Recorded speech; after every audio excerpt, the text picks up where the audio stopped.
सर्वांचं खरं तर निकालाला सुरुवात झालेली आहे। न्यायाधीश सुरुवात झालेली आहे।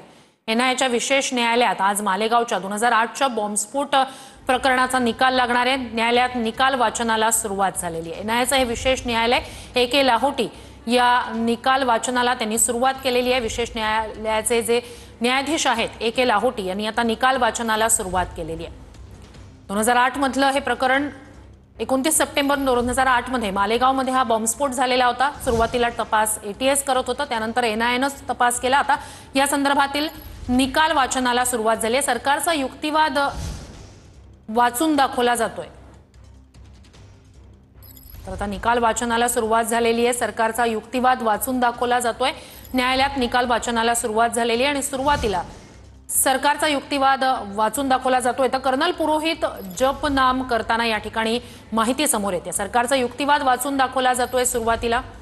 तर कर्नल प्रसाद पुरोहित जपनाम करतायत। कोर्टात हे सगळेच आरोपी हजर आहेत। आज या सगळ्याच आरोपींना कोर्टात हजर राहण्याचे आदेश देण्यात आलेले होते। त्यानुसार कर्नल प्रसाद पुरोहित जे या संपूर्ण प्रकरणातला मास्टरमाइंड या बॉम्बस्फोटाचं म्हटलं जात आहे, तर ते प्रसाद पुरोहित जे आहे ते जपनाम करतायत। दुसरीकडे कोर्टात निकाल वाचनाला सुरुवात झालेली आहे। सरकारच्या युक्तिवादाचं वाचन आता सध्या केलं जात आहे। तर एनआयचं हे विशेष न्यायालय कोर्टात सध्या निकाल वाचनाला सुरुवात झालेली आहे। कर्नल पुरोहितनंच आरडीएक्सची व्यवस्था केली। सरकारचा हा युक्तिवाद आता कोर्टात मांडला जातोय, वाचन त्याचं केलं जात आहे। कर्नल पुरोहितनं आरडीएक्सची व्यवस्था केली। हा सरकारचा युक्तिवाद जो आहे तो आता कोर्टात सरकारी युक्तिवाद जे करण्यात आलेले होते ते आता सध्या कोर्टात वाचून दाखवलं जात आहे। ए.के. लाहोटी न्यायाधीश आहेत, त्यांच्याकडून निकाल वाचनाला सुरुवात झाली। कर्नल पुरोहितनं आरडीएक्सची व्यवस्था केली। सरकारचा जो युक्तिवाद होता त्याबद्दलचं वाचन सध्या सुरू आहे आणि त्या युक्तिवादामध्ये कर्नल प्रसाद पुरोहितनं आरडीएक्सची व्यवस्था केल्याचं सध्या माहिती युक्तिवाद जो आहे तो कोर्टासमोर ठेवला जातोय। निकाल वाचनाला सुरुवात झाली आहे। न्यायाधीश ए.के. लाहोटी यांच्याकडून प्रत्येक आरोपीवरचे आरोप जे आहेत त्याचं वाचन सध्या सुरू आहे। न्यायाधीश ए.के. लाहोटी यांच्याकडून प्रत्येक आरोपीवर जे आरोप ठेवण्यात आलेले आहेत त्याचं वाचन सध्या सुरू आहे। तर अजय राहीरकर बॉम्बस्फोटासाठी पैसे गोळा करण्याचा आरोप। आरोपींपैकी एक अजय राहीरकर, समीर कुलकर्णी बॉम्ब बनवण्याचं साहित्य गोळा केलं। तर साध्वी प्रज्ञानं पुढे बसण्याची विनंती कोर्टात केल्याचं कळतंय। साध्वी प्रज्ञानं पुढे बसण्याची विनंती केल्याचं कळतंय। सध्या प्रत्येक आरोपीवर काय आरोप आहे याचं वाचन सुरू आहे आणि साध्वी प्रज्ञानं पुढे बसण्याची विनंती केल्याची एक महत्त्वाची माहिती समोर येते।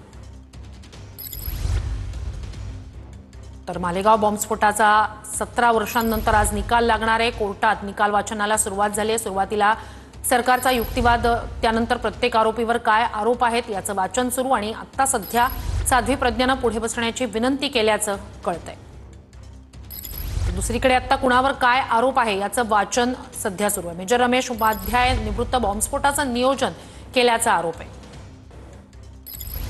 तर सुधाकर चतुर्वेदी कटात वापरलेली शस्त्र घरातून सापडली।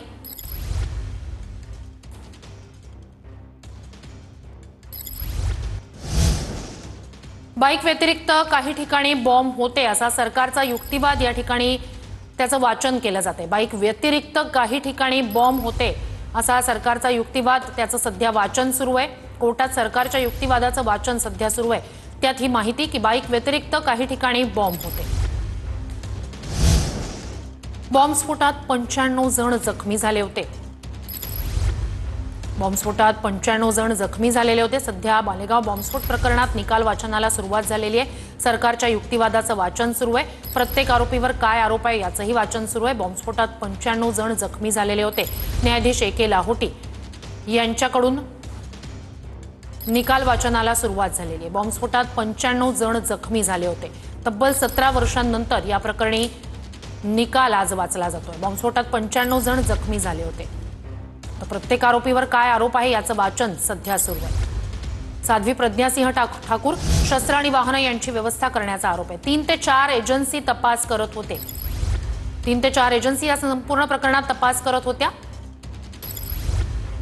तर एकूणच 3 ते 4 एजन्सीज यामध्ये तपास करत होते अशी माहिती या ठिकाणी समोर येते। सुधाकर चतुर्वेदी आणि इतर काही आरोपी जे होते त्यांच्यावर नेमके काय काय आरोप करण्यात आलेले होते त्या संदर्भातलं वाचन आता कोर्टात सुरू आहे.